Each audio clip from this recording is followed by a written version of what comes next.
Hey everyone, this is Ben from The Gorge with Ben and Sara, and you're listening to the BS Podcast Network.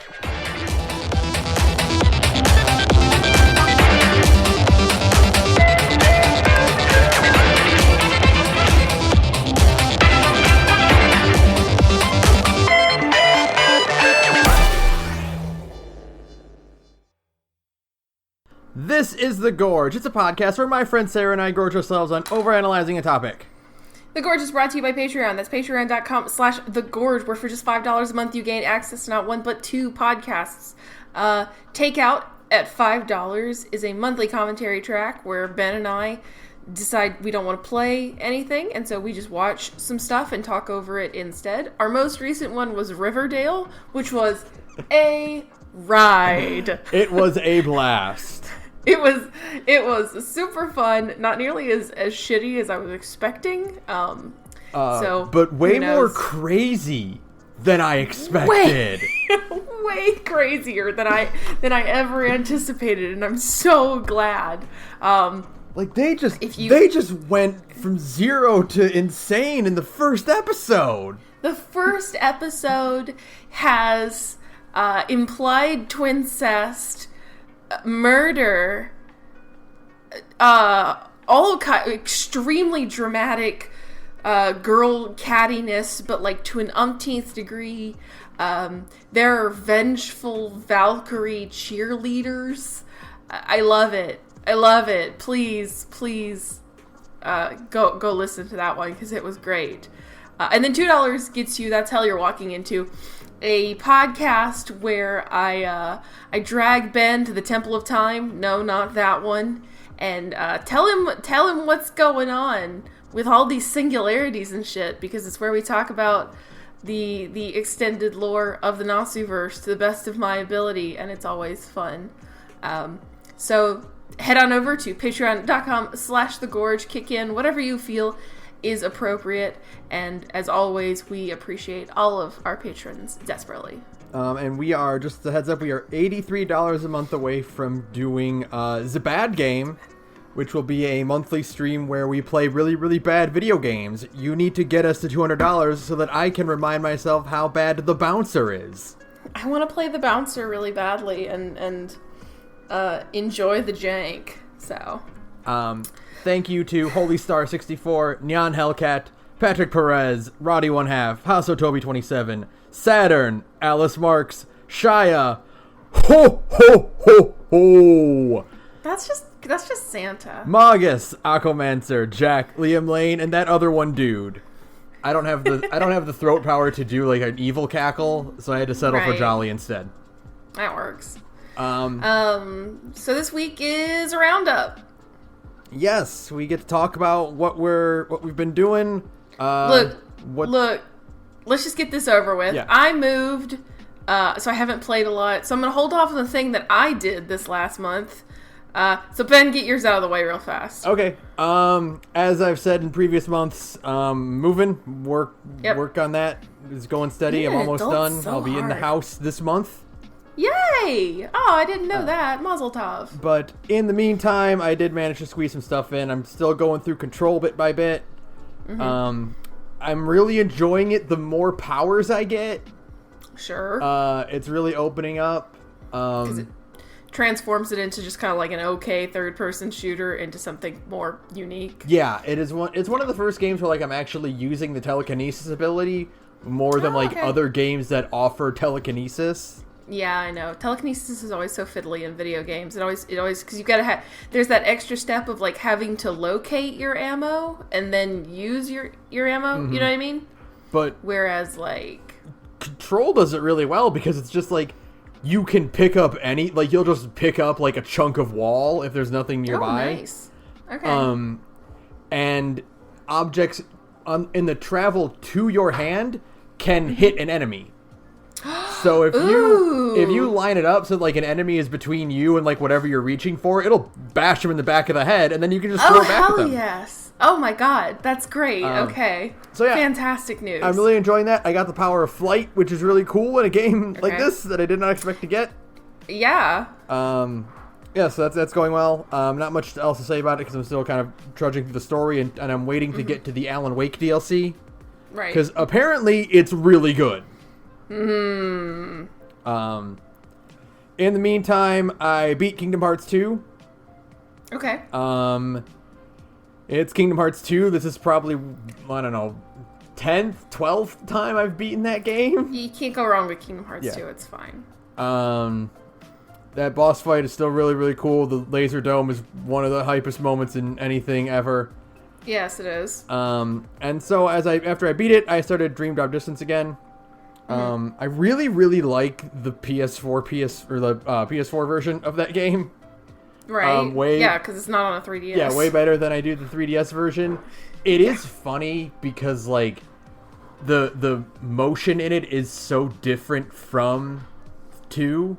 Like I almost got whiplash at how differently Sora handles between the two. Oh, really? Yeah. Really? He's got because it had to be done on a handheld with only one joystick originally, so you didn't. That's right. You didn't have proper camera control, so like he has like a much like sharper turn radius and acceleration.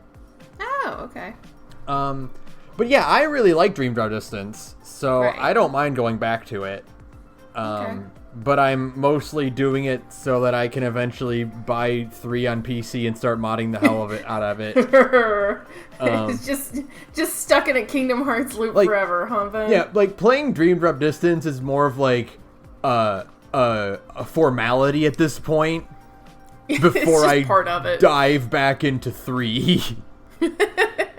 Again. Yeah. What is this? What would that be? Your third playthrough? Second playthrough. Second. I didn't actually really because like when Remind came out, I did Remind, but I started a new game, but like it was like, no, this is too fresh in my mind for me to really appreciate a second playthrough right now. That. Mm-hmm. But now that pretty much another year has passed, like it's enough time for me to like go back and go through 3 again, especially now that I can mod it and have like a newer experience with it. Right. Hold on. Anyways, carry on. Sorry. And then obviously I was still playing Union Cross. I got caught up to the most recent story mode chapter. And to my surprise, it's not in the docket, but they're pushing back the close date another like month or so. Really? Because I think they're gonna break up the final story chunk into 2 updates instead of just 1. Oh, that makes sense actually. So yeah, I got all caught up on there. I'm still waiting for stuff to come out. That story goes places. Really? In a big and cool way, and the similarities between Union Cross and 13 Sentinels are pretty striking, actually. Okay, because it just has like a lot of different main characters, I assume. Also, the plot twist of the back part of Union Cross and the overall the big plot twist of 13 Sentinels are the same. Really? Yes. And I was like, what? Oh. Huh. Oh, Okay. okie dokie. That's actually kind of interesting. That was cool to learn and kind of like think about and figure out. Try to process. It is cool. So one of the things about Union Cross is, there's the 5 foretellers that were the leader of the guilds that you join in the game, and then the reason things fall apart is because one of them is a traitor. Right. You don't actually find out who the traitor is. Well, of course not. That's for Kingdom Hearts 4. They just skip past that, and then Yeah. so there's once the Keyblade War happens, the game picks up afterwards, and there's new leaders of the guild. Okay. And they still manage to pull off a new like traitor mechanic without making anyone actually the antagonist, which is kind of interesting. Yeah, that is pretty good, where it's just like they're a traitor because they're working in their own interests. Well, it's not even that. It's that because they inherited the role from the previous foretellers, one of them was given false information and one of them is okay. is not in control of their own actions. That's actually really cool. So it's like, oh, yeah, no wonder, like, you're working against them. You don't know you're doing that. Right. It's really cool.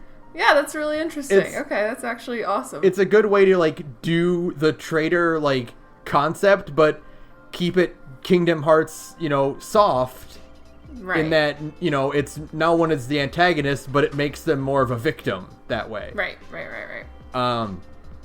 So it's really cool and really clever, and I'm excited to see where this thing goes, because it blew past the Keyblade War, and I'm like, wait, I thought that... There's still more? I thought that was it. I thought this was the end of the story. It's like Keyblade War, and then we're done. It's done. No. It's like, oh shit. This is... Wait, okay, we're still going. I'm like watching cutscenes, and I'm like, wait, is this after? This is... Holy shit! Truly, the experience of playing a mobile gacha game is tons and tons of plot that you weren't expecting to come out of anywhere. Yep. And then I'm riding the Nomura train even harder because I bought The World Ends With You on my DS. Oh, yeah! Isn't that... It's a... I played that when it came out. I barely remember anything about it since then. It's been such a long time. But that game's good. It is still. It is good. It's so one of those things where it's like people are like... I was like, I don't get it. It's an RPG, and people are like, don't get the iPhone version, don't get the Switch version because they don't play right. And I'm like, right. It's an RPG. Like, how can you like not like translate how can you not translate touchpad gameplay to a touchscreen phone or Switch tablet, right? Like, because it's on both screens. Yeah, and then I play it, and I'm like, oh, that's how. Oh, I get it. Yes, this would be incredibly frustrating to do on a phone. Yeah. You literally play both characters at the same time using the touch screen and the D-pad. Yeah, it's wild. Or if you're like me, you just set Shiki to auto, and I'm like, I'm not gonna do that one. That's honestly a good idea too. I'm playing this to prepare myself for Neo: The World Ends With You. I'm not really like super keen on becoming an expert at gameplay in this. Right, exactly. But no, I am enjoying it. I think the mechanics of it are neat. The presentation is obviously like, Nomura core to an extreme. Mm-hmm. Dialogue is super charming. Of course. Neku is a great protagonist because he just has no patience for anything He's ridiculous. Fed up with everything. Yes, exactly. Which does translate really, really well into his appearance in Dreamed Out Distance, where like he has no patience or tolerance for Sora's happy-go-lucky attitude at all. Oh, good. Okay. There's a great bit where in Dreamed Out Distance where they're introducing themselves, and Neku says his name. He says Neku Sakuraba, and Sora goes, "Huh, Neku Sakuraba. That's kind of a mouthful." And Neku goes, "It's really not." It's really not that hard, Sora. It's just that you don't have a last name, buddy. Yeah. Other people have last names, dude. But no, I'm really enjoying it. I didn't get too far into it. I just kind of like got past the tutorial and like the core gameplay part. But I'm enjoying it, and I'm excited to get back into it some more. Okay. One more thing, as I've also been watching the non-event GDQ stuff. Just because... Oh, yeah, like hotfix and stuff? Yeah. I started watching Mercy Kill, which is a cool concept that I'm really, really interested in watching more of. What is it? The premise for Mercy Kill is instead of a timer keeping keeping track of how long it's taking, the runners have a time limit. And they're playing games that they have not practiced in months. Ooh. So I'm watching one that is Spike Vegeta, who is usually like the host of GDQ. Yeah, I know Spike. And I Ate Your Pie, who are doing Super Mario 64, and they haven't run it in months. Oh my god, okay. So they're using like a bunch of outdated stuff and like going off of memory, and it's actually really, really entertaining because it's a lot more like casual of an environment. Right, it's not the tension of a marathon run. It's just like a goofy kind of fun show instead. And plus, like, Spike Vegeta is hilarious. Well, yeah, he's been a host of GDQ for like 10 years for a reason. Yeah. So that's I'm fun. When I finish that, I'm gonna go and watch a whole bunch of other Mercy kills because cool. I think that's a really interesting concept too. Okay. And that's about it. I got some Transformers. I finally got a good Ratchet, but really it's First Aid, but it's Ratchet. Don't tell anybody. It's the Protectobots trio set, but they're just redecos of Transformers Prime figures. Right. Like First Aid is a blue redeco of Ratchet. Right. Okay. Street Smart is a redeco of Smokescreen, and what else is it? Groove is a redeco of RC, which is hilarious because like all they did was make RC a lighter shade of blue, and they're like, no, it's a boy now. That's how that works. It's fine. Shut up.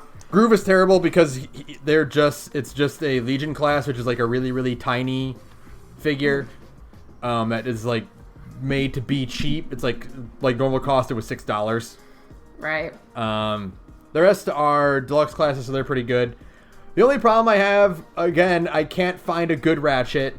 First Aid and also the original Ratchet print use soft rubber for their knee joints. Okay. And I'm afraid they're going to break if I mishandle them.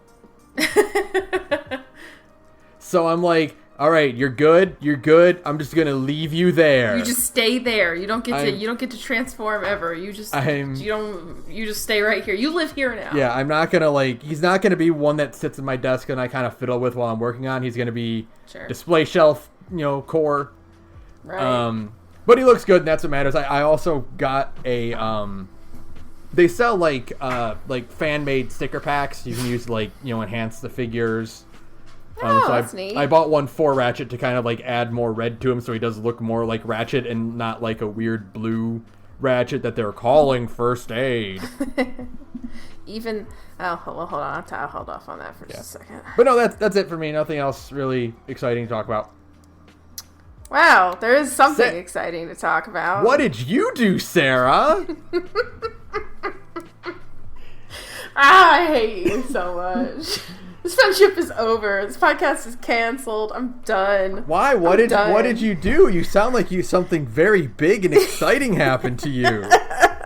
Did you discover a new fandom to get sucked into forever? To eat my life? Yeah, it's funny. Ben's talking about Transformers and he's saying names, and those names mean something to me now.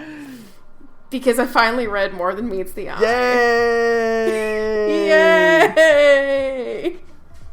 I finally read all of More Than Meets the Eye and Lost Light. So, my reading schedule for More Than Meets the Eye, it's because More Than Meets the Eye is 10 volumes. Mm-hmm. And so my reading schedule is one a night. I think that's a very reasonable reading pace. Right, of course. You're kind of taking your time. There's a ton of characters that you have to learn names and faces, so you kind of have to, take your time through it to try and absorb it. So, I was doing one a night. I was like, that's perfect. That's a perfect pace. It took me about 2 weeks to get through More Than Meets the Eye on that pacing. Because, again, I would, take a break for a couple days because I'm still unpacking my house or I'm playing I'm doing other stuff, And then I read Lost Light in a day.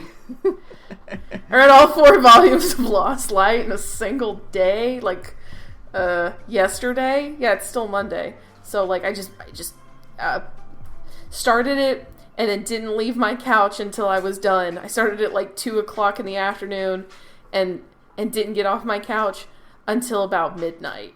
So, except to get up and get more wine and then read more comics. Yeah. So what do you think of this comic book? Hey, shut the fuck up. You know what I think of this comic book, you piece of shit. It's so fucking good. Oh my god, what the fuck? It's so good. It is shit. It kicks ass. It is the best comic series I have ever read.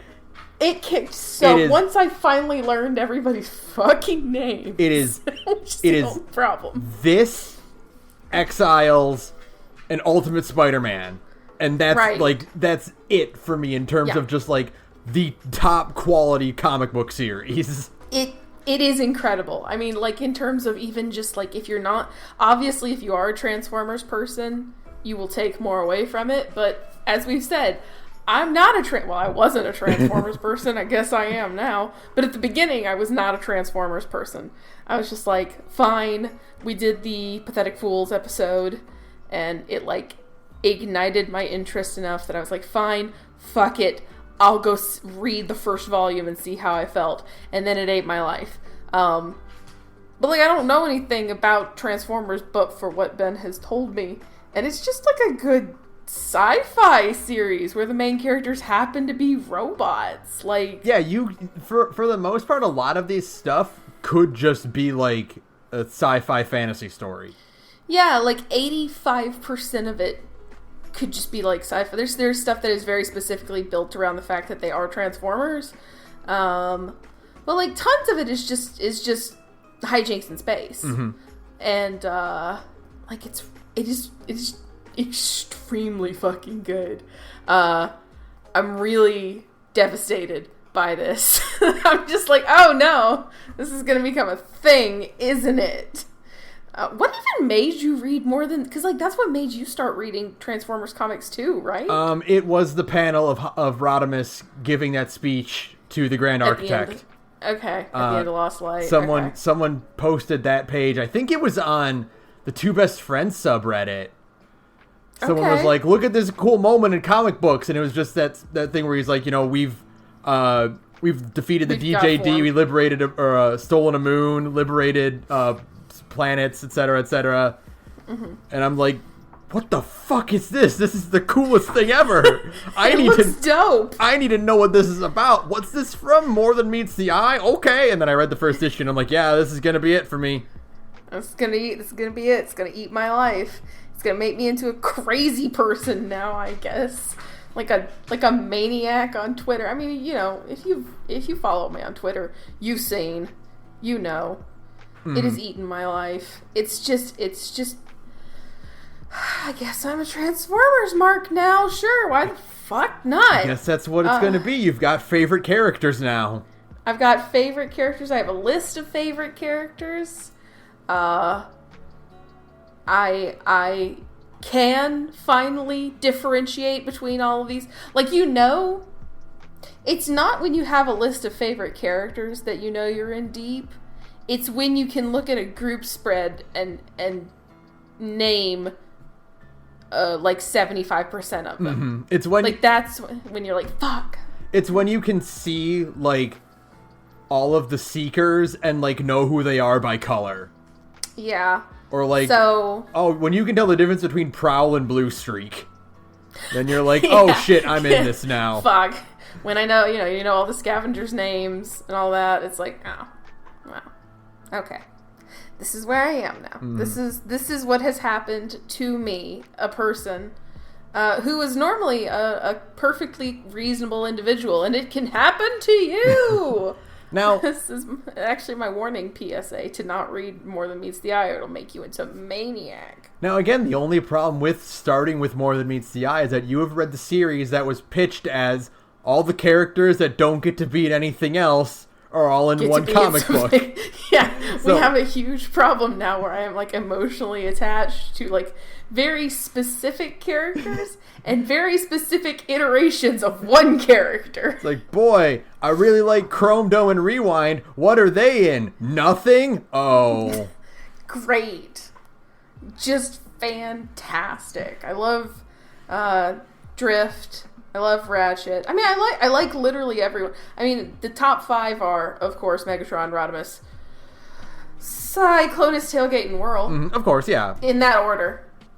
Like, in that very specific order. And then, but everybody else is great, too. It's just that those 5 are, like, the best of them all. And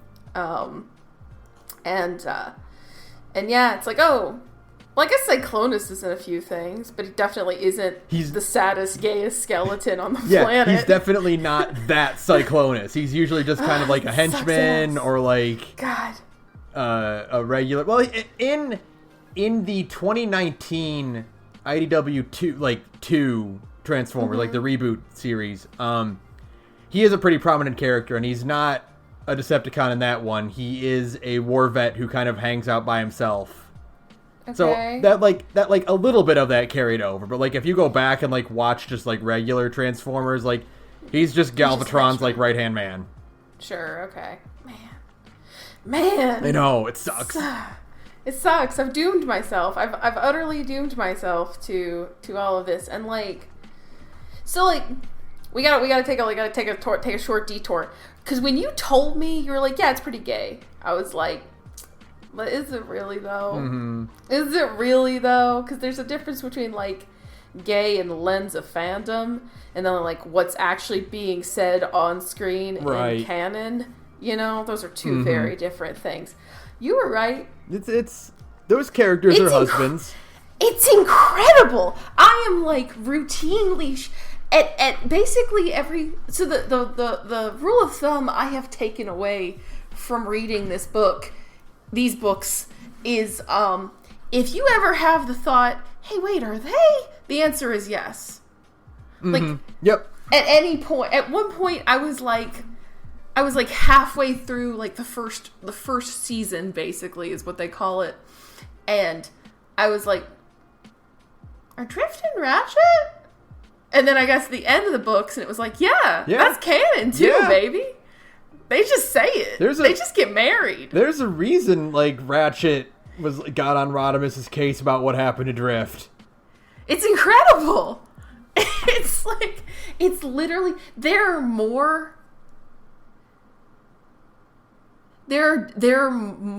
gay characters than there are straight characters. In fact, well, by design, yes. By design, but that's incredible, right? Like there is probably the only recorded instance in history of a bury your straights. You know, like bury your gays, where it's like, oh, these characters are gay, time to kill one off immediately. What happens between Skids and Nautica but bury your straights? Right. The one time there's like a little bit of like that, they're like, no, fuck you. Not allowed. Like, not allowed. Go to hell. And I was just like, I'm like clutching my chest while like reading this. I'm so like incredibly emotionally over it. It owns. It's great. It's open pining and characters literally saying I love you on screen and like actual just affection between same gendered characters. I can't believe it. In a fucking Transformers comic. I think I might have mentioned this to you during Pathetic Fools, but yeah, the IDW series has the first instance of a romantic on-screen lip-lock kiss. Usually because Transformers is a show for kids and primarily boys. And boys don't care about romance. They don't care about kissing. They'll have characters who will kiss, but it will be like an affectionate kiss on the cheek, or in the movie, a Junkion kisses Grimlock. Right. Or it'll be off screen, like the camera will pan away before their lips meet. Right. The first romantic on-screen lip-lock kiss in Transformers recorded history was between RC and her girlfriend. Yes! We stand. I love it. And then the second one was between Lug and Anode. Incredible. Thank you so much. Yeah. It's a gift. It owns. It just owns. There's so many things about like More Than Meets the Eye that kicks ass, but that one is extreme. Maybe because like I'm just not used to it being so casual. Yeah. Like it goes utterly unremarked upon. Mm-hmm. Like it's not a big deal. Like of course it's not a big deal because the species is primarily monogendered and all of the ladies are around each other most of the time. Mm-hmm. So like, yeah, of course that makes sense. It's incredible. It's like magic. I'm just not used to it being so casual and not even made of like a big deal. It's not like an ooh, look at all of our representation. It's just like, no, these are just these characters. That's just what they do. It's to the point where, because this is like my first like major foray into it, I forget that it's not the norm. And it's not the norm. It's horseshit. And usually romance is not really a thing in Transformers anyway, because again, it's for boys. Right. But like there is a bit in Transformers Prime where Ratchet gets hopped up on like synthetic energon and like starts acting all cocky and everything, and he like does a tongue click at RC as he walks by her. And it's I'm like, that's homophobic. And that's I'm like, not what those two characters are like. Wait a minute. Why would Ratchet want to? Oh, right. Right. There's really nothing saying he has to. Right. Yeah. Okay. There's nothing saying it except me standing by whoever's making the next Transformer animated series with a gun in my hand, being like, make it gay. It's incredible. It's just. We will talk in extent about More Than Meets the Eye very soon. Oh god. It's coming. There's just I don't even know, cuz like I'm terrified of that though. I am terrified of a More Than Meets the Eye episode because it's going to be 7 hours long. We're going to need to make a trailer for this episode. It's going to be so intense. You thought like 4 episodes of Persona 4 were something? 3 episodes of 13 Sentinels? No. Fuck off. More Than Meets the Eye year. Please look forward to the Gorge just turning into a More Than Meets the Eye podcast. The Gorge that meets the eye. Oh my god. I love it. Oh, it's so stupid. It's perfect. James Roberts, if you're listening to this, come on our show and talk to us about your comic book. Talk to me about your gay robots. I can't believe you did it.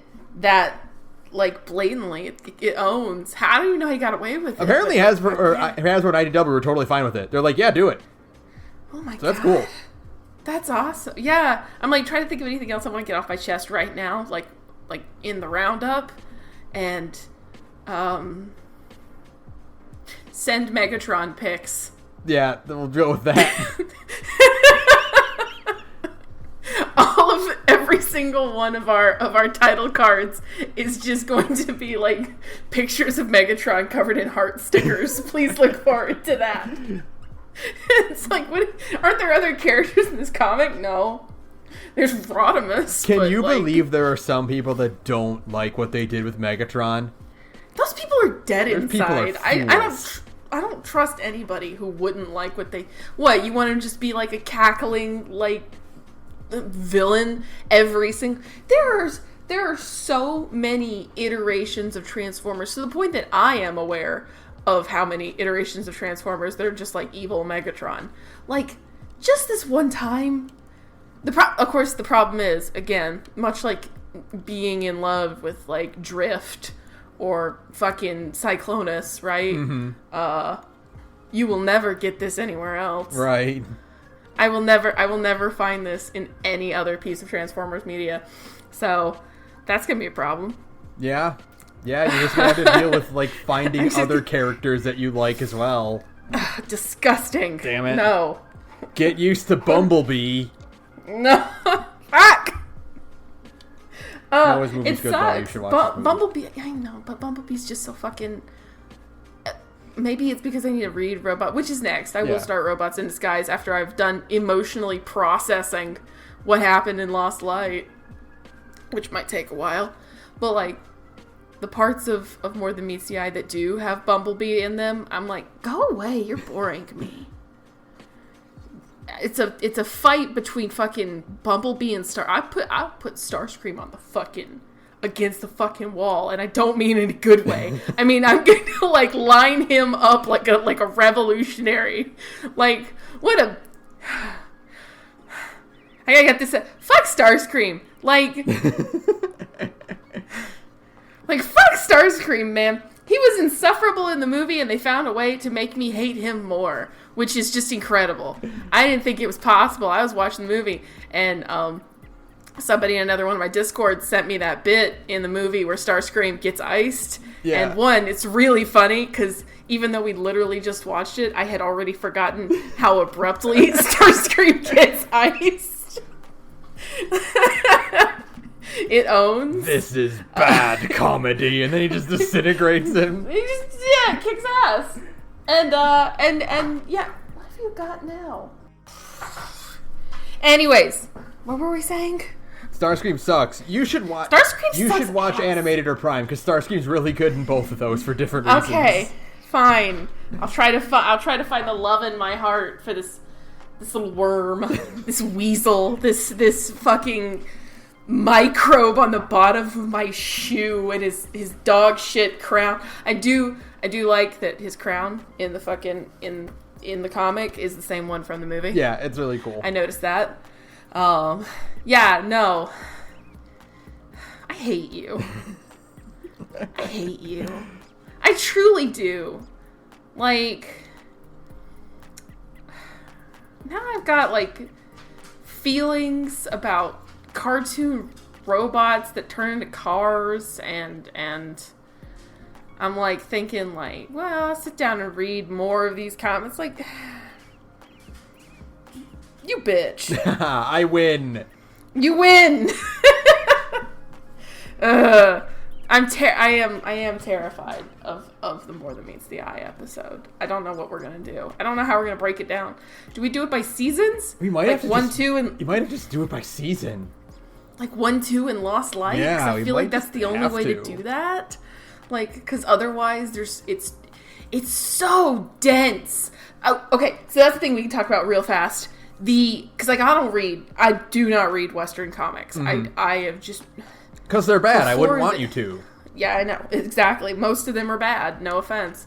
And so, like, the last Western comic I read was so long ago that I can't remember. Maybe Transmet, like, all the way back in college. Mm-hmm. Surely something between then, maybe. But it doesn't really stick out in my brain, you know? So, like, the pacing in a Western comic compared to like a Japanese comic is fucking insane. Like, More Than Meets the Eye moves at breakneck. It is absurd how much shit gets crammed into a single issue. And I feel like, I don't know if the issues are longer because they're not like normal, like DC Marvel shit. I think they're on average 20 to 22 pages. I think at one point, More Than Meets the Eye got cut down from 22 to 20.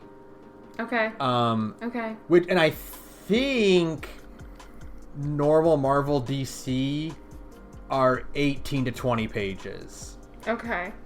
Yeah, it's just it is so dense with information. Like on like every single page of this comic. And I think that's a thing that's just indicative of Western comics in general.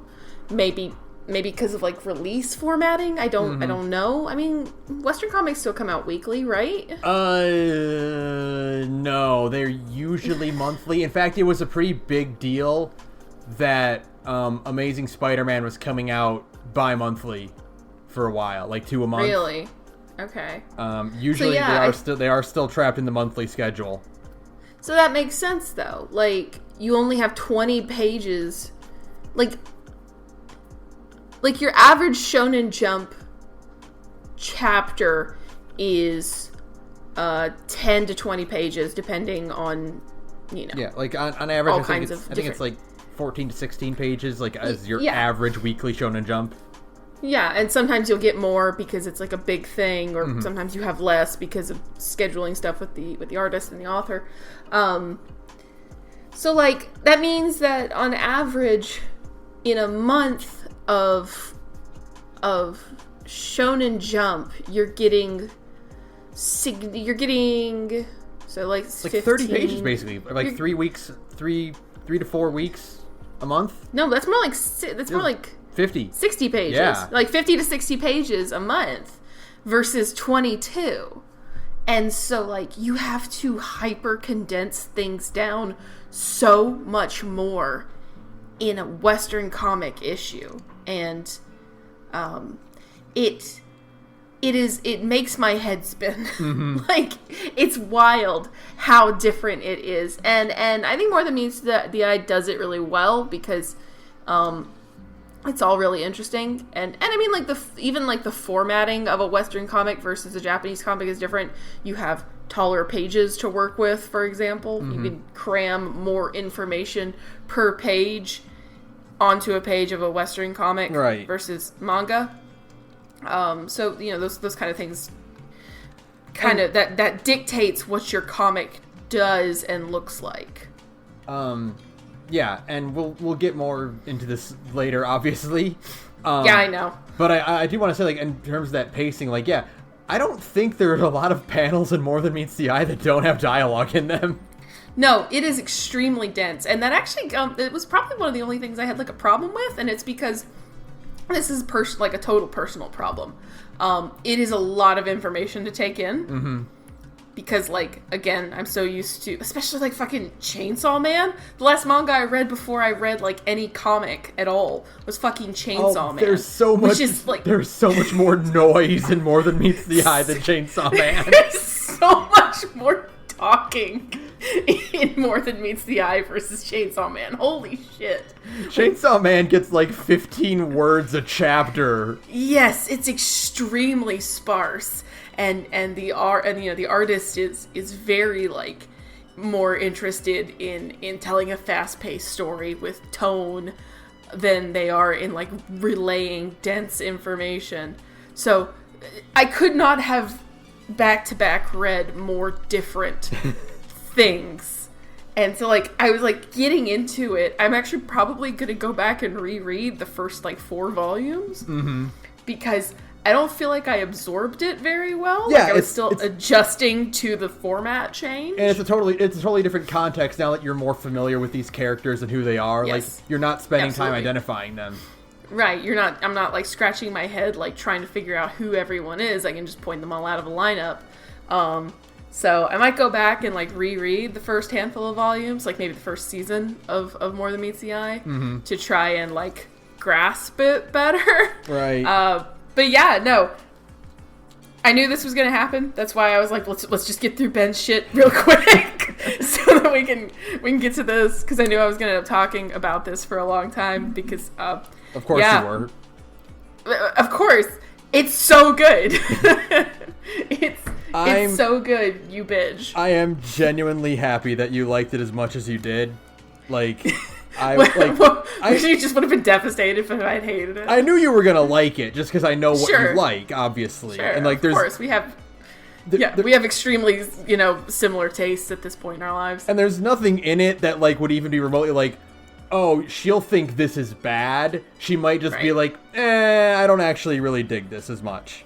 Right. Like there wasn't gonna be anything where you're like, oh, actually, I hate everything about this. You're just gonna be like, well, it just didn't do it for me.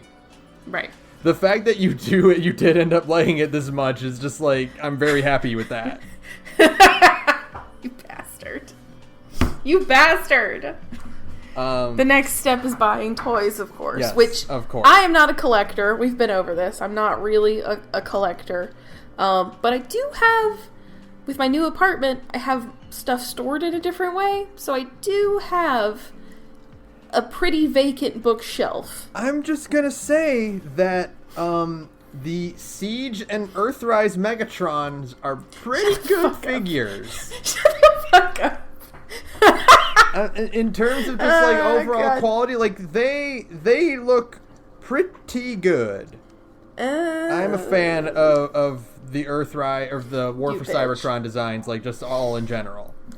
Oh well, we'll see. We'll see. And they're pretty easy to find too, because it's the newest one. Hey, right. If anything, hey, that's what birthdays are for, yep. Right?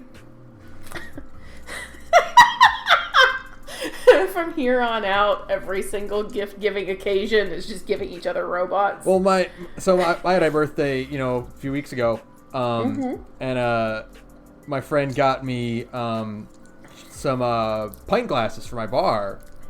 And they are Megatron and Soundwave, and he was just like, "Yeah, I know what to get you from now on. It's just bar stuff or Transformer stuff." That's it. And I'm like, "Yes, you figured out the secret. You did it."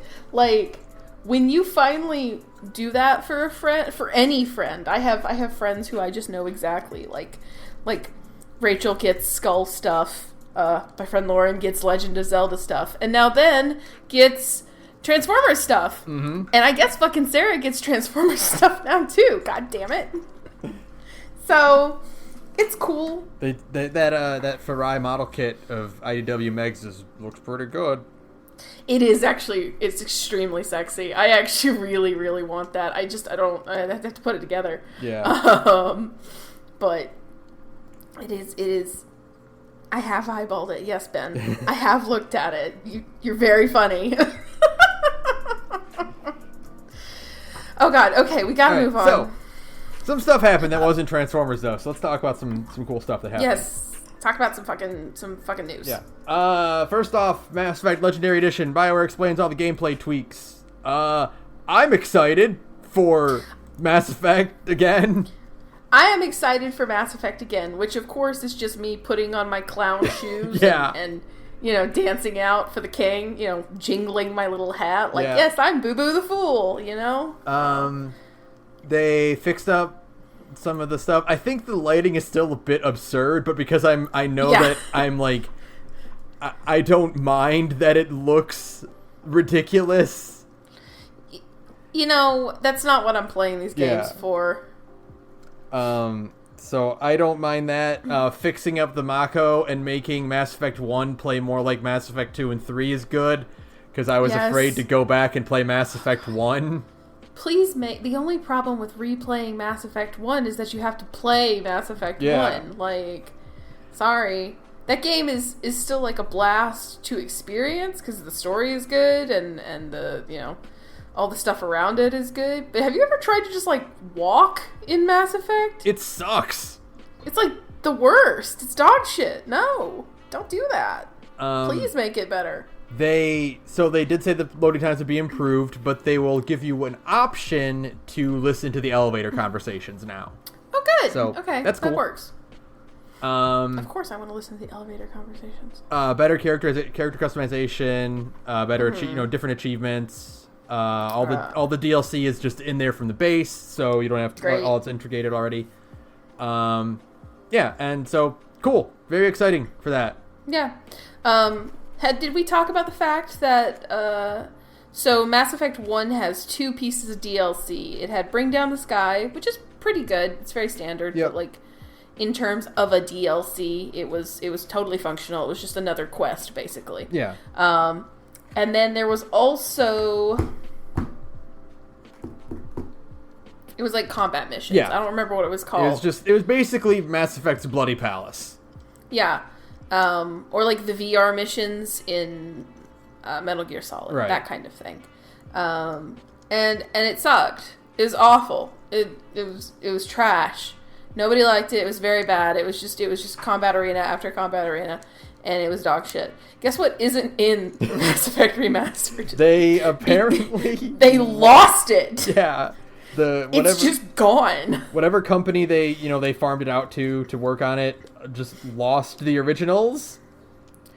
And so while I am a fan of game preservation, but it's okay. It was just combat. Like, there was no story in it whatsoever. There's no story whatsoever. No, it was nothing. So it's fine. Yeah. But I did think it was very funny to hear that. It's like, wait, what do you mean this isn't in like this definitive edition? And it's like, oh, it's because they lost it. Oh, okay. I didn't even know you could do that. Yeah, like it. That was like the the mid 2000s. At that point, I thought we were doing better at hanging on to our digital media, but I guess not. Guess not. Sometimes it just goes away forever. Anything else? No, that's it really. Just, it's coming out May 7th. 14th. Oh yeah, they did I did read one thing that I think was interesting. They changed the default femshep in Mass Effect 1 to match the one in 2 and 3. So that's neat. If you just want to play like default femshep, the way you can play is like default male shep who has the shaved head. You can just pick that, and she will persist across all. They also, this was a thing, because, like, if you're me, and you're a psychopath, and you love character creators, between Mass Effect 1 and 2, when you would import your character, they would look a little janky because they changed the values of like what corresponded to what between the two games. So you'd bring your character over, and they would look just kind of wrong. Yeah, like it wasn't a little bit different. A little different, just enough to be disconcerting. You have to go in, you have to kind of tweak it and make it better. They fixed that. Yep. They have standardized character customization across all 3 games. So it's the same character creator across all 3 games, so they will persist without any issue, which is nice. And face codes are back, which I love. So you'll be able to easily share your... So you'll be able to play as Obama again. Yay! Oh, God. But yeah, that's out, really. It's coming out May 14th, and I'm looking for... Oh God, that's next month! I know! Fuck! We still have to play Nier! I still need to finish Control! Oh shit, what's going on? So much shit to do! I thought this was going to be an easier year. I'm such an idiot. Okay. Next, the perfect Super Mario Bros. Speedrun beat after 2 years. I have not watched the video yet, but it's basically like the ideal Super Mario Brothers. They got from 455, which was the record forever. And I remember we talked about when they set the previous record. We talked about it on the podcast. They're down to 454. Man. They actually got to 454. Shaved a second off. They shaved a whole second off. That's insane. At this point, like, I just wonder where they can find any more time losses. Like, yeah, they're measuring this in milliseconds, and they have for a while. Well, yeah, this is Super Mario Brothers is probably the most optimized speed game of all time. Because it's extremely short, it's extremely simple to play. You can task it very simply, so you can look for exploits to gain more speed via the tasks, and like, you know, it's been so optimized. It might be the first truly solved. I mean, I don't know. People always say that though. They're like, well, this one's been solved, and like, then somebody always finds a way to shave another second off. Right, but like, they're basically encroaching on the task at this point. Yeah, they are almost neck and neck with the task at this point. Like, I don't know, I haven't watched the most recent task, but I don't think there's anything in the task that can't be done by a human anymore. Like, I think there's like a single wall glitch that the task can do that people can't because it involves subpixels. No. Stop it. Sorry. We don't have to cut this one out. My dog keeps trying to... So I moved, and I have not put certain things away yet, and my dog keeps trying to eat those certain things that I have not put away yet. So thanks, Diva. You're making this episode a lot more stressful. But, no, I think there's like a single wall clip that people can't do because it involves manipulating your subpixels, like extremely techie thing like that. But I mean, at this point, shit, somebody might figure out a way to do it. Yeah, they are getting close. Like, the only logically, the only thing that, like, because like you can do subpixel stuff, but like it's just you can't control it. Right. But like the inputs are possible. The only thing that, like, would not be possible would be stuff that requires you pressing 2 directional buttons at the same time, because you can't do that on a controller. Or rapid fire pressing beyond the limits of a human. But I don't think there are any tricks in Mario Bros. 1 that require that. I'd have to, like, watch the task and, like, study it again. But, like, I just think this is, like, amazing. No, it's incredible I think we are definitely encroaching on like the first solved speedrun, where like at this point there is no there is no more time gain. Yeah, there's no flaws for them to like not do anymore. Right, exactly. It's kind of like how there are certain fights in Mike Tyson, like the original Punch-Out, that are solved because the input is the same no matter what, and like anybody can replicate it, and at that point that's when you consider it like a solved thing. Yeah. We're getting to that, but with Mario, which is a far more complex thing, which is very interesting. So yeah, that's really cool. It's the run. Watching the run is like amazing. Just like you've like execution. Who did it? Do you have it on it hand? Was I think the previous one was still by Cosmic. Okay. This one is Niftsky. Okay. Different guy. Yeah. Kind of a newer name in that scene. Okay. It is okay, so the task run is 454.26. Niftsky set 454.948. Wow. So Wow.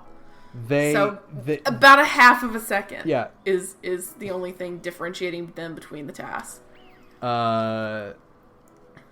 So according to this, the trick that did it this time, quote from the article, so what was it that allowed Niftsky to achieve this extraordinary time? In a message to Polygon, he noted that his time save over the old record was the implementation of a 8-1 flagpole glitch would save 0.3 seconds over the old record going into 8-4. Wow. That's it. That's the trick where they catch the flag at the lowest possible pixel, and it skips the animation of the flag being lowered. Yeah. That is insane. And I guess it was super hard to do on 8-1, so the fact that he nailed it for that, yeah. That's ridiculous. Like, that it's just that tight at this point. It's just so tight at this point. You're literally shaving fractions of a second off with every time gain. It's like, oh my god. It's very cool. It's very, very cool, obviously. Yeah. I'm excited to eventually see the Summoning Salt video about this. This is what everybody's waiting for, right? When we finally get a solved speed game it'd be great because that'll keep the Summoning Salt won't have to like live the horror. This has happened before. He has put an episode up, and then the world record for that episode gets broken a day later. Yeah, I watched. I did watch his Mario Kart one recently because like I remember seeing about the super shortcut that got discovered for Mario that was solved by Mario Kart speedrunners. And yeah, but just like he talks about like if you watch like even like relatively recent videos of like who knows what'll happen next, it's like, oh, we already beat that. Oh, it's old now. So I'm sure Summoning Salt is looking very forward to the day when like he can put a video game out and he can put a video out and he won't have to wake up and be like, the record got beat the next day. So moving on, Streets of Rage 4 DLC, Mr. X Nightmare and free update announced. Downloads top 2.5 million. Wow. Good job, Streets of Rage 4. That's big. That's a ton of copies moved for like a relatively, it's just like a little beat 'em up, you know? Like, that's a ton of shit. Hell yeah, good for them. So, details about the stuff coming. They announced Estelle Aguirre, or aka the hot cop boss lady. Yes! Is added as a playable character. God, yes. 2 other characters are still coming out. Okay. I don't know who they are. I'm not familiar enough with Streets of Rage to like recognize them by silhouettes. We gotta finish that. We do gotta finish your Streets of Rage 4 playthrough. We'll do it at some point. Mr. X Nightmare is a survival mode. There's character customization involved. Then on top of that is a free update that adds New Mania Plus mode to difficulty, as well as a training mode, and then color palettes for every character. Oh, nice. Okay. Which is cool. Hell yeah. That's good, especially training mode. Oh my god. Yeah. So cool. Streets of Rage 4 is a really good game. I'm excited. Maybe we'll finish it someday. Yeah. Then moving on, tomorrow's PS5 beta is a great reason to get into Final Fantasy XIV: A Realm Reborn, available now on PS4 and PS5. So you can play it free up to level 60. How could you do this to me? How could you, Benjamin, my best friend in the world, drop a Final Fantasy XIV plug into my own podcast? I've never been more betrayed. there's a beta coming to PS5. I put this article in here so that I could talk about Final Fantasy XIV and Realm Reborn, available now on PS4 and PS5 and PC. You can play up to level 60 for free. It includes award-winning expansion pack Heavensward. That's it. There's a PS5 patch. It's good, I guess. It's Final Fantasy XIV. Get us $7,000 on Patreon so we can play Final Fantasy XIV. Full time. I will quit my job and play Final Fantasy XIV as my job. Damn it. Like, I'll never be free. Did you see that Nier Replicant had a fucking Final Fantasy XIV ad inside of it? More fucking yeah. God. I'll never be free. You can't escape it. Every time I wake up, somebody I know is pinging me on Discord being like, when are you playing Final Fantasy XIV again? I'm like, I don't know when. Someday. I'm dying. You need to give us money so we can play it. That's the agreement, and it's always been the agreement. Patreon.com/thegorge. It's just so much video game, and I have so many other video games to video game. And now I have to read Transformers comics. Yeah. Do you see what happens? Only you can prevent that by giving us money. Don't read comics, kids. A new Animal Crossing New Horizons Build-A-Bear plush coming this summer. Cute. It's cute. You can get little Isabels or Tom Nooks. What they should do is make like the animal templates, and then just let you design your own villager. Yes, absolutely. I love this plan so much more. Because they only have like a handful of like unique animals, and they just look different, each animal, right? Like, give us the ostrich type and let us make Sandy, or give us the pig type and let me make Kevin. Yeah, or like the wolf type, you know, you can, and each of them can have like 2 or 3 different colors, and yeah, you could do all sorts of fun stuff. That's cute. I want to do that instead. They do look cute. If I was into this, might actually go and make one, but I'm a grown man, so probably not. Right. Last time I went into a Build-A-Bear, it wasn't actually a Build-A-Bear, it was a knockoff Build-A-Bear in the mall I used to work in. And it was because I've been over this. I love giraffes. I fucking love giraffes. I have like 6 different stuffed and or like house decoration giraffes because I just think they're the greatest. And when I was in college, I went to a knockoff Build-A-Bear in the mall, and I was like, can I get a giraffe? And I was like an adult woman at this point. I was like 19, 20 years old. And the woman, bless her heart, was like, oh, which sorority are you in? I guess it was a thing for like the local sorority to go to Build-A-Bear and get like a bear made. And I was like, ma'am, I'm not in a sorority. I just really want my own stuffed giraffe with like a little heart inside. Thank you. You don't understand. And she was like, okay. And then I got myself a giraffe, and I still have him. So he's missing an eye now, thanks to the dog that has currently chewed up all of my socks. So, you know, things don't change. Right. Next, Ryu as the Crimson Hawk Ranger and Chun-Li as the Blue Phoenix Ranger announced for Power Rangers Battle for the Grid. They look so fucking cool. Did you watch that trailer? No, I haven't. That trailer is amazing. I just saw their costumes and they look fucking dope. It's only a minute long. I'm gonna send it to you now. Okay. You can just watch it because it is fucking... Ryu has never looked cooler. The only time he's ever looked cooler is bearded hot Ryu. Like, hold on. Live reaction from Sara. God, yes.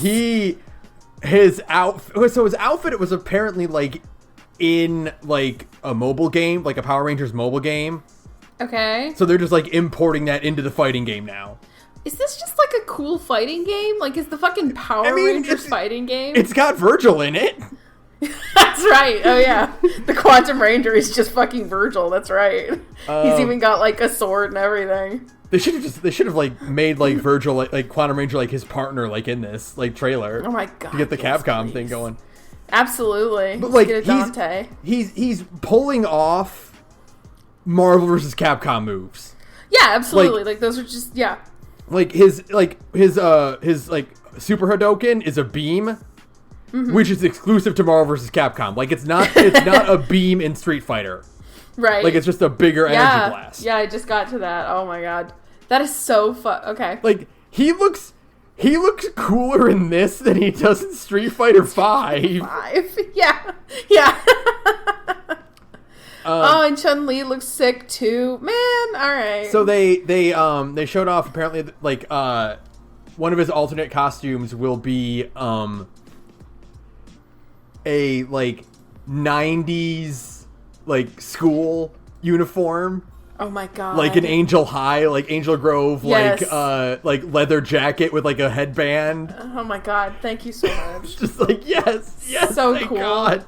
Oh my god, awesome. Power Rangers Battle for the Grid, sleeper fighter game of 2020 and 2021. Apparently it's pretty good. Sure, why not? Yeah, that looks great. I'm excited. Like, I might get this just to play that because that looks sick. Plays him and Virgil. That's it. Moving on. Let's make more MST3K and build the GIZMOPLEX. There is a Kickstarter out to get away from Netflix and just do more MST3K reboot. Hell yes. On their own. So they put up a Kickstarter for it. Great. They reached their goal was $2 million. They reached it in a day. Hell, oh, you love to see it, folks. You love to see it. So they've unlocked 3 episodes. Right now they're at 3.4 million. So they're good. That means they get 6 episodes. 11 days to go. Their peak goal is 12 episodes at 5.5 million. Oh, they'll hit that. I think they can hit that. I think they can hit that, absolutely. So yeah, they'll be free from Netflix. They'll form the GIZMOPLEX, which is their own MST3K network, I guess. I think it's just like basically like an online streaming service. Hopefully not a paid one. I doubt it. Right. I mean, I don't think you can really charge for those kind of things. But yeah, it'll basically just be a way to get it more accessible to everyone, which is good. Yeah. They've already confirmed that Joan will be the host again. The reboot voices for Tom and Crow will be there, and then Felicia Day and Cetera as and Patton Oswalt are all coming back too. Oh, good, awesome. So it's just the whole cast from the reboot. Yep. Awesome. It's good. Those episodes are pretty good. I haven't watched all of them yet, but they are pretty good. Yeah, they're not as good as like classic MS3K, but you know they definitely work. They're decent. Yeah. I watched during the Turkey Day Festival marathon. I watched they had a good mix of classic and reboot episodes in there, so it's like okay, that's good. They're good. Yeah. The one thing I like about reboot MST3K is we get slightly newer movies. Like, of course, when MST3K was originally coming out, it was coming out in like the late 80s and the early 90s. Mm-hmm. So like all of the movies were super old. Like, right. I don't think they have anything older than like the 1970s in there. So the one thing I like about the reboot is that you do occasionally get like new janky movies or newer. So like late 90s, early 2000s movies instead, which is a whole different kind of jank. Yeah, it's a different breed. It's great. So yeah, I'm excited for that, and I'm glad they meet their goal. I still have to donate a little. I have to throw like a couple bucks in there to get like whatever cool swag they're gonna offer. Give me a t-shirt. Like, let me see what actually the reward tiers are. Because I'm just kind of curious. It looks like let's see. You get the GIZMOPLEX Pass, which is so it might be a paid service if you're not a backer. I think becoming a backer at like $35 gets you like that pass. Okay. And then like there's that. There's a soundtrack. Ooh, neat. Oh, okay. And then so they're just general Kickstarter swag you would expect. Sure. Oh, I think what they're doing with this is they just want to put all MST3K on this. Oh, wow. Okay. Sure. Like, it looks like that's what that is. Neat. Okay. Cool. That'd be good. Although, I mean, like, you know. Because I know, like, it's kind of nebulous where you can get it now. Like, some of it's on Netflix, some of it's on YouTube. Most of it's on YouTube except for the new stuff. Yeah. Like, I feel like keeping it on YouTube, it preserves the spirit of the experiment. Mm-hmm. But if that means we can get like the only problem is that with the YouTube episodes is that you can't get stuff like the Godzilla episodes, Right. Because Toho will copyright those things to hell and back. But like, for the most part, basically all of MST3K is on YouTube. Like, keep circulating the tapes means put that shit on YouTube for free. And keep the old 90s commercials if you're a man of culture. They are also planning on putting on DVD and Blu-ray, too, so that's cool. Oh, yeah, so this looks like a pretty in-depth Kickstarter. Sure. Joel Hodgson always, he's done these before to, like Rift Track, or not Rift, well, he didn't do Rift Tracks, but like Rift Tracks and the previous MS3 Kickstarter were all really in-depth and confident. So yeah, he definitely believes in this, and I'm watching the number go up right now. So donate if you want to. It's worth it. Keep circulating the tapes. Yeah. Moving on, here's everything announced at Nintendo's Indie World Showcase. I didn't watch this one. You're gonna have to give me just the highlights. Never Yield is cool because it is a Detroit artist doing a 3D Infinite Runner that looks stylish as hell. Okay. Annapurna is putting out Last Stop and Hindsight, which are more Annapurna games. Annapurna 3D Annapurna games where it's just look at this dramatic and tense story that'll make you think. Sure. And it's kind of a low poly aesthetic. Cool. Ollie World, which is a 2D skateboarding platformer, looks pretty interesting. It's got a nice sketch cell shade style to it. Okay. Apparently Ollie is a series that I didn't know that. Yeah, I didn't know it existed. It looks pretty cool. It looks kind of like a side-scrolling Infinite Runner, but you're on a skateboard, so you can do like skateboarding tricks and launch off ramps and stuff. Okay. The Longing looks really interesting. You are in a cave that you're exploring. I don't know if it's going to be like, procedurally generated or not.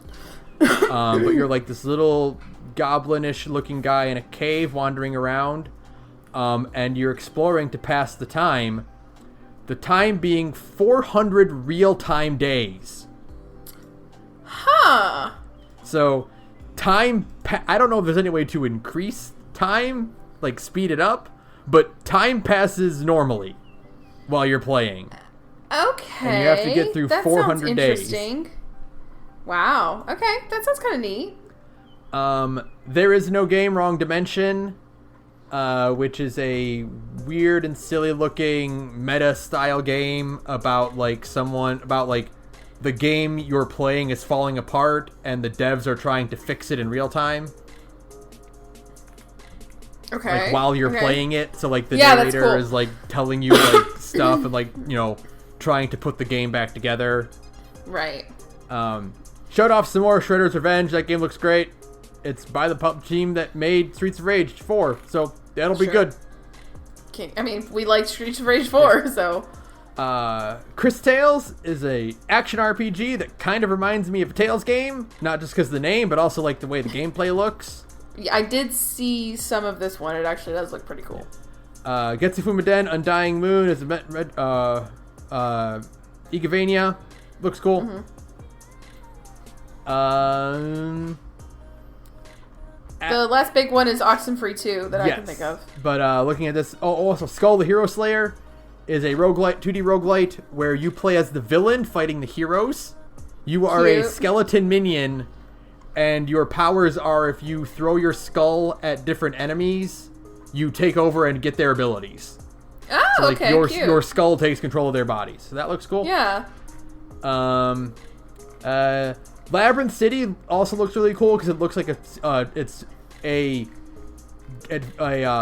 adventure game based on a series of European children's books, like those puzzle books, like Where's Waldo type thing. So the world looks really cool and detailed. House of the Dead remake coming out. Yay, I like House of the Dead. And and then the big one is Oxenfree 2. Oxenfree 2! Hopefully it won't be as insufferable as Oxenfree 1. Yeah. A game that has really cool aesthetics and starts out really strong, and then nobody will shut the fuck up. So, maybe... I liked Oxenfree 1 enough to give Oxenfree 2 a shot. Exact. That is the exact vibes I'm having too, where it's like, you had enough neat stuff going on here that I'm willing to believe maybe you took some criticism to heart. I hope so. Because Oxenfree was so close to being great. It was so close. It just kind of stumbles. If they didn't talk like Veronica and are in Riverdale, I would have liked it a lot more. Oh no, you're right. That's exactly it. They're just dropping references constantly, and you're on the other side of the screen going like, "We get it, okay? You're quirky." Oh god. Stop talking about Mad Men. So wait. So in this thing, they announced a game called Ollie Ollie and then a game called Oxenfree. They did indeed announce Ollie Ollie and Oxenfree. Neat. So yeah, it was actually a pretty good indie world. A lot of really cool stuff. It looks good, and a lot of it's coming out on PC and PS4 and everything too. So neat. Speaking of PlayStation. PlayStation Store on PS3 and PS Vita will continue operations. So anyone, sorry. Oh god, we're so sorry. We're sorry. Please, corporate bullying works. That does not mean you should not jailbreak your PS3 though. Yeah. You should jailbreak your PS3. They are still doing that thing where the patches won't work anymore. Which means some of the games can't go online now. So if you have not done it, patch all your games on PS3. Yep.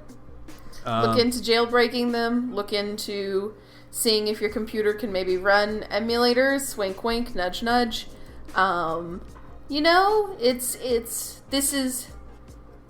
This is good for now, but eventually they will shut those stores down. Yeah. They're not going to maintain them forever. They just won't. They're looking to cut things off the bottom line, and maybe they'll keep this running for another 3 or 4 years, but that's still finite.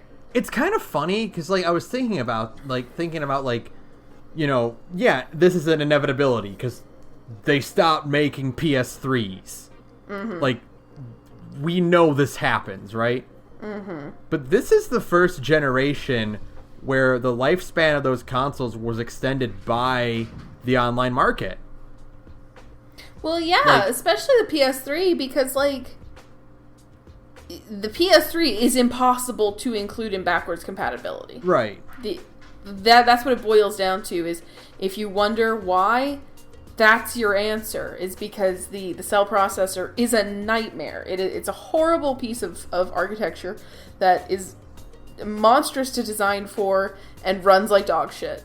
So it's incredibly hard to incorporate backwards compatibility. They could do it, and frankly, they should still try. That's not an excuse.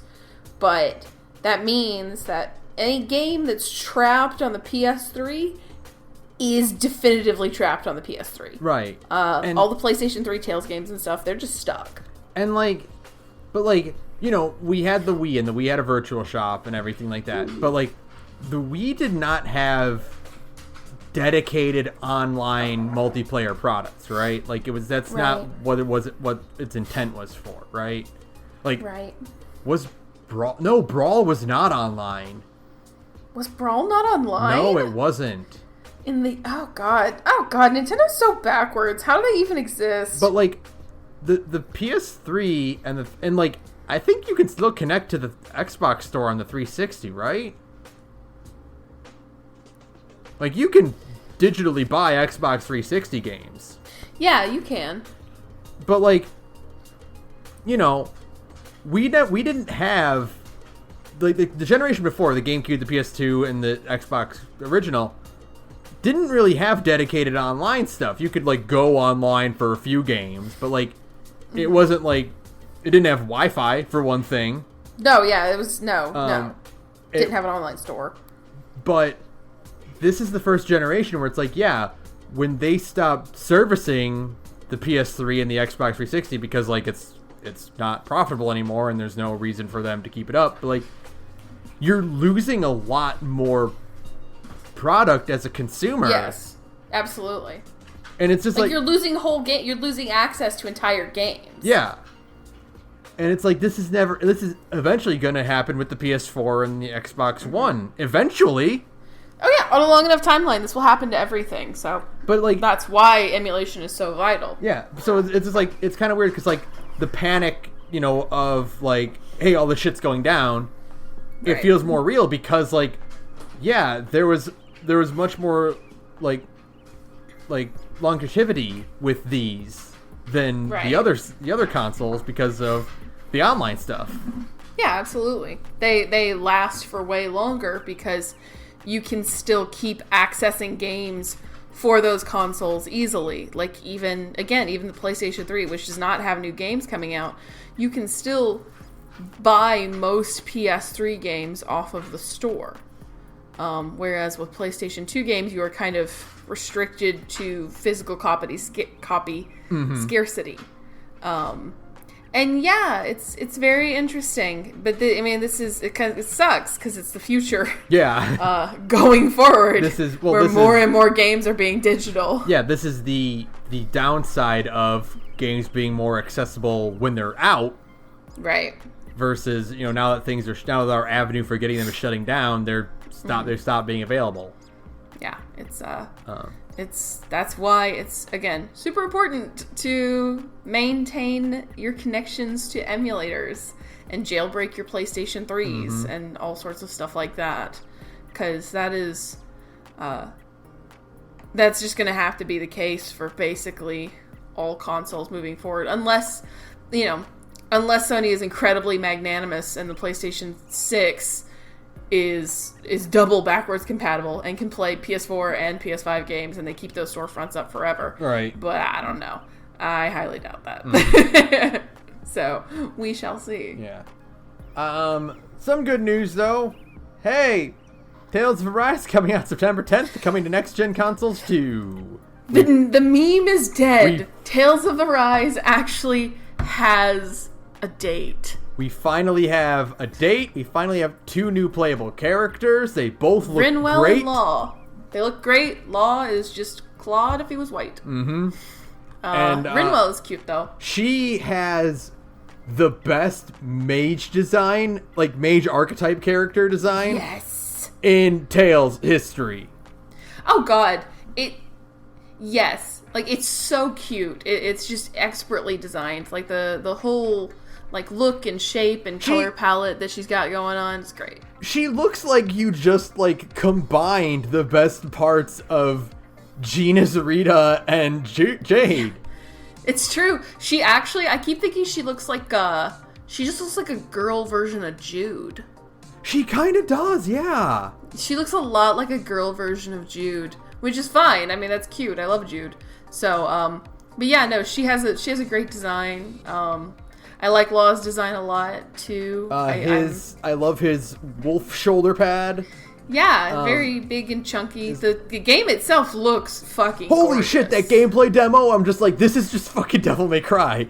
It's just fucking Devil May Cry now, yeah. This looks like Revengeance. It looks extremely fucking sick. They took out the multiplayer, and I'm like, okay. Oh well. I mean, does anybody actually use the multiplayer? I think even when we did our old lost LP of Zillia, you played it. I didn't play it. No, because it's really hard. It's those games have never been conducive.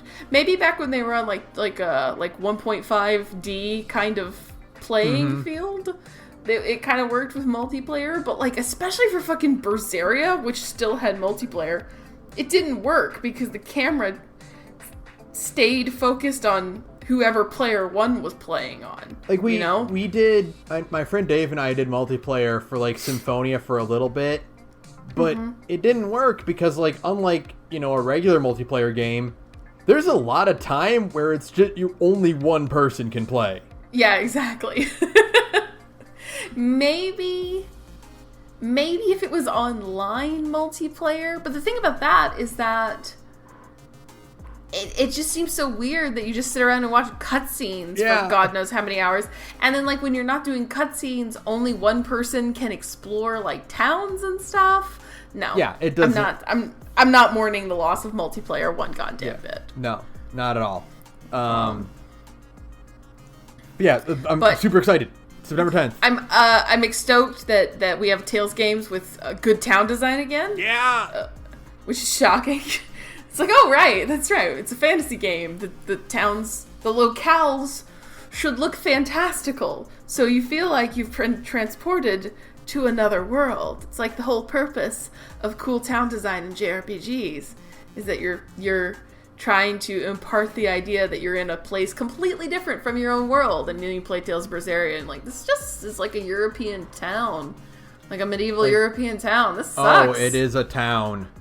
It is place. Boy, it's been rough going from like Tales of the Abyss, which is like, kind of janky to play, but still has really cool like locale design. Like everything is very unique and pretty. And then you go and you play like Berseria and it's like, this game plays great.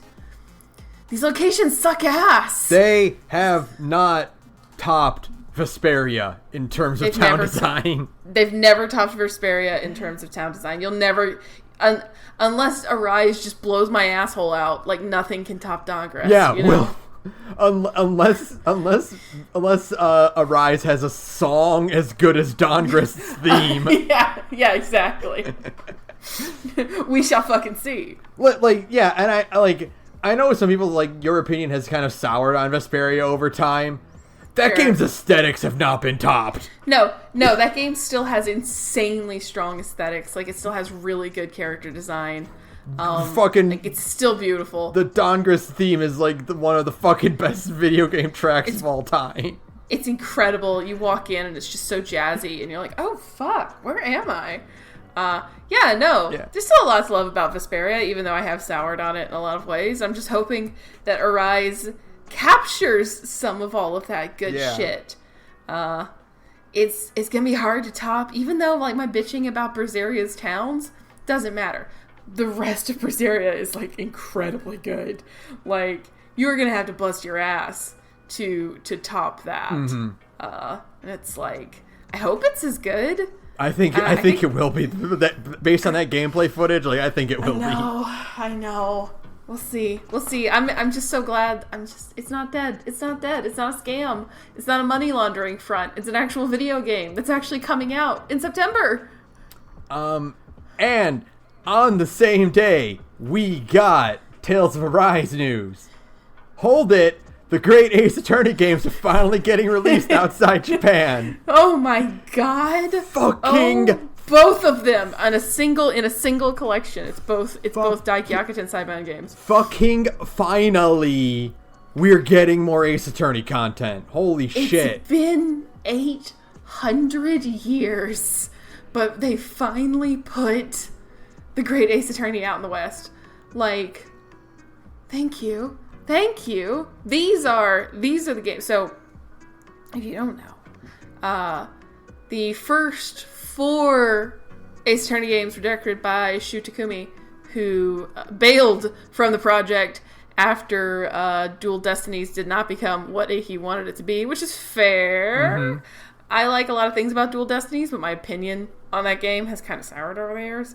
I still like a lot of stuff in it, but like there's other stuff in it where I'm like, I would much prefer to see the kind of game that Takumi was going to make instead. Especially like Simon. I like Spirit of Justice a hell of a lot more than Dual Destinies, and I know that I'm in the minority for that, but like, no, I think you are in the majority. I think it's just that like people still don't really like Spirit of Justice that much. Which I think they're dumb. I think Spirit of Justice had some fucking stellar moments in it, but I think Spirit of Justice still kicks ass. But like, the original 3.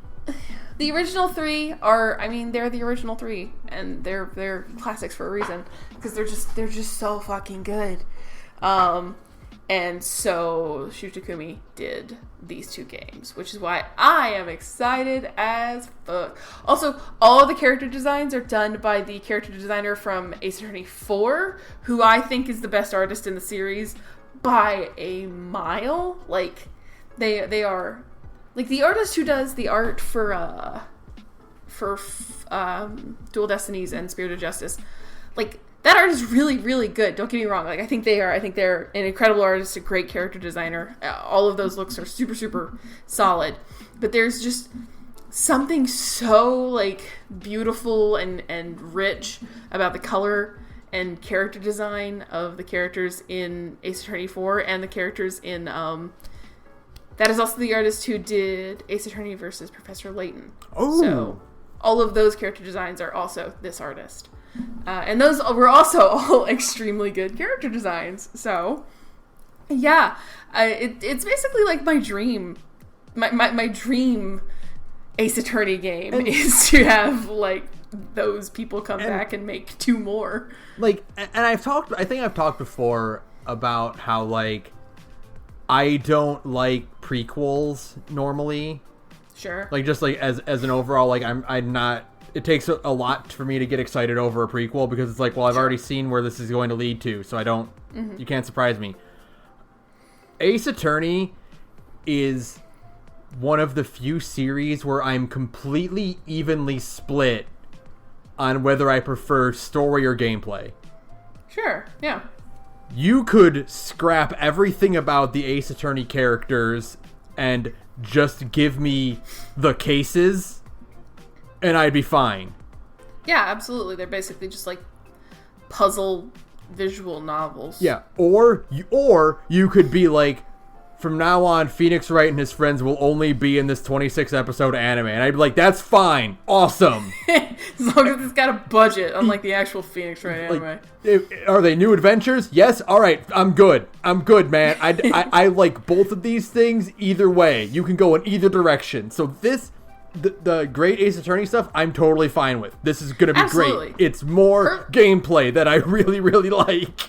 I'm looking forward very much to Herlock Sholmes. God, I love it. I love that they have to call him that.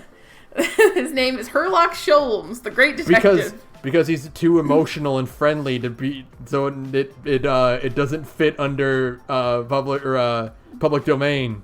Mm-hmm. Because the Conan Doyle estate are a bunch of dipshits. If Sherlock Holmes respects women too much, then he doesn't count. He's not you public have to pay domain. the Conan Doyle estate royalties. God. That's why Fate Grand Order can get away with it, is because that Sherlock is an asshole who still does coke. Yeah, they're like, that's canon. Fine. That's canon, by the way. It is. If you never wondered that. They actually do just straight up. They don't say it exactly, but they basically say the Fate Grand Order Sherlock still does coke, and it's like, awesome, thank you. As long as it's not marijuana, then he'd lose everything. God. Okay, what's next? One final thing. I think this is also on the same day as this. 8-Bit Theater avoids Final Fantasy copyrights with 20th anniversary script book. This is so good. I think this is genius. Oh, this is amazing. This is great. So actually, it is for okay, so it's already met its goal, which is great. I did back this one. So what the premise of this is that Brian Clevenger doesn't want to get sued by Square Enix, so he's taking 8-Bit Theater and just transcribing the scripts down, and is going to add author commentary and other side notes into the script format. Sure. And putting it out as a very, very nice hardcover gold line book. Nice. So the thing is, he probably could negotiate with Square Enix to get the okay on this. Sure. And you could make a case that it is transformative enough to count as parody. Sure, absolutely. But the original images are in 72 DPI, and thus will not print very well. No, because it was a webcomic meant to go on the internet, like in the high-speed internet available everywhere days. Yeah. This was 2001? 2001 to 2008, I believe. Amazing. So yeah, you had to have those bitches up on the internet in the lowest possible resolution so everybody could read them.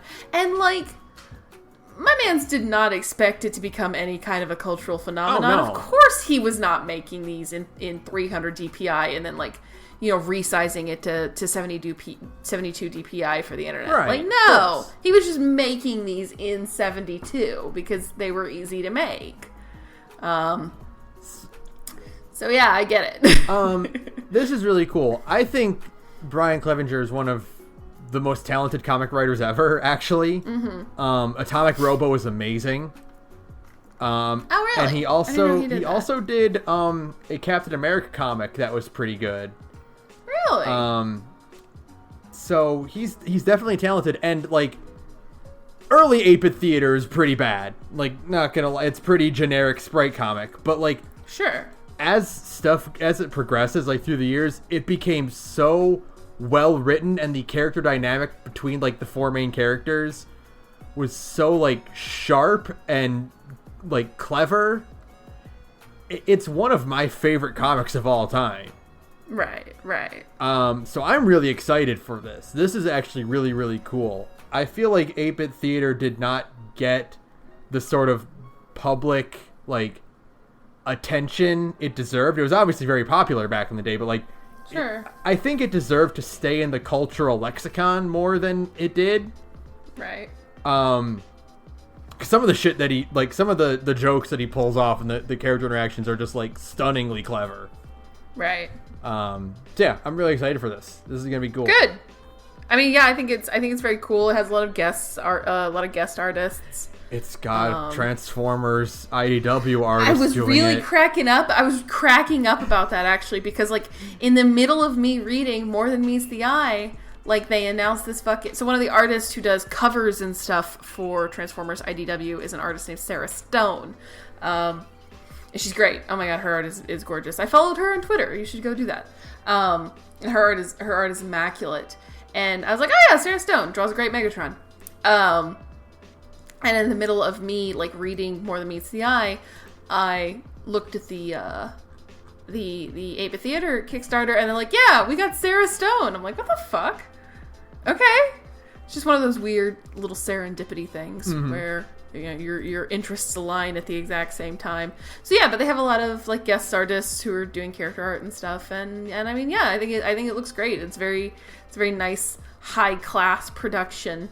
So good for him. I think they've hit their goal. I know they hit their goal. Yeah, I'm pretty sure they did. Yeah, he hit the goal. So also, fine. I just read Sara Stone is also one of the storyboard artists for Castlevania. Really? Yeah. That Castlevania? Yeah, the Netflix anime. Wow, good for her. Man, she has a great art style. Yeah, she does. Her art is gorgeous. And actually, let me just pull up the Kickstarter right now, because I want to see what they're... What are they at? They are at 71,000 out of 28,000. All right, so they're good. They're good to go. Good for them. That's awesome. So also one final note is originally the reason why it's called 8-bit theater is because originally he was going to do a bunch of 8-bit series like Mega Man, Final Fantasy, Mario, etc., etc. But then just the Final Fantasy stuff just stuck. They just kind of got stuck with only doing the Final Fantasy stuff. I mean, yeah, sure, why not? Very good. Very excited for this to come out. It'll be cool. Good for him. That is all I have. Actually. Hey, we did it. We cleared a roundup in less than 2 hours. Hell yeah. There was some, I just didn't put it, but there's also just Resident Evil had some stuff that got announced. Oh yeah. It looked cool. Ratchet and Clank got a trailer today. You called it. I called it. Her name is Rivet. I knew it. Her name is Rivet. You called it perfectly. Yeah, that's all I got. Cool. Do you have anything you... No, I'm good this time. Okay. Most of our news aligned, so we're good. Awesome. All right then. Thank you to DJ Cutman for use for background music. You can follow me on Twitter at thegorgepodcast. You can follow Sarah at Radio and Activity. And if you want to listen to Sarah's other podcast, she'll tell you about that right now. Hey, I'm in another podcast. Well, I'm not currently in another podcast, but usually I'm in another podcast called Big Gay Nerds, where me and a bunch of cool queer friends get together and we play tabletop games. We run a whole lot of different systems. We have lots of different storylines going on. It's always a lot of fun. I'm not playing right now, but I know right now they're still running Cage of Sand, which is a tabletop game based off of time loops. Which, according to everybody, it's just fantastic. I know, I still haven't actually had a chance to sit down and listen to it. I don't know how that can work in an improv setting. I know. I mean, they're smarter than I am. I don't think I could pull it off, but Owen and Levi and Pixie and I think Joe. I think that's the cast for this one.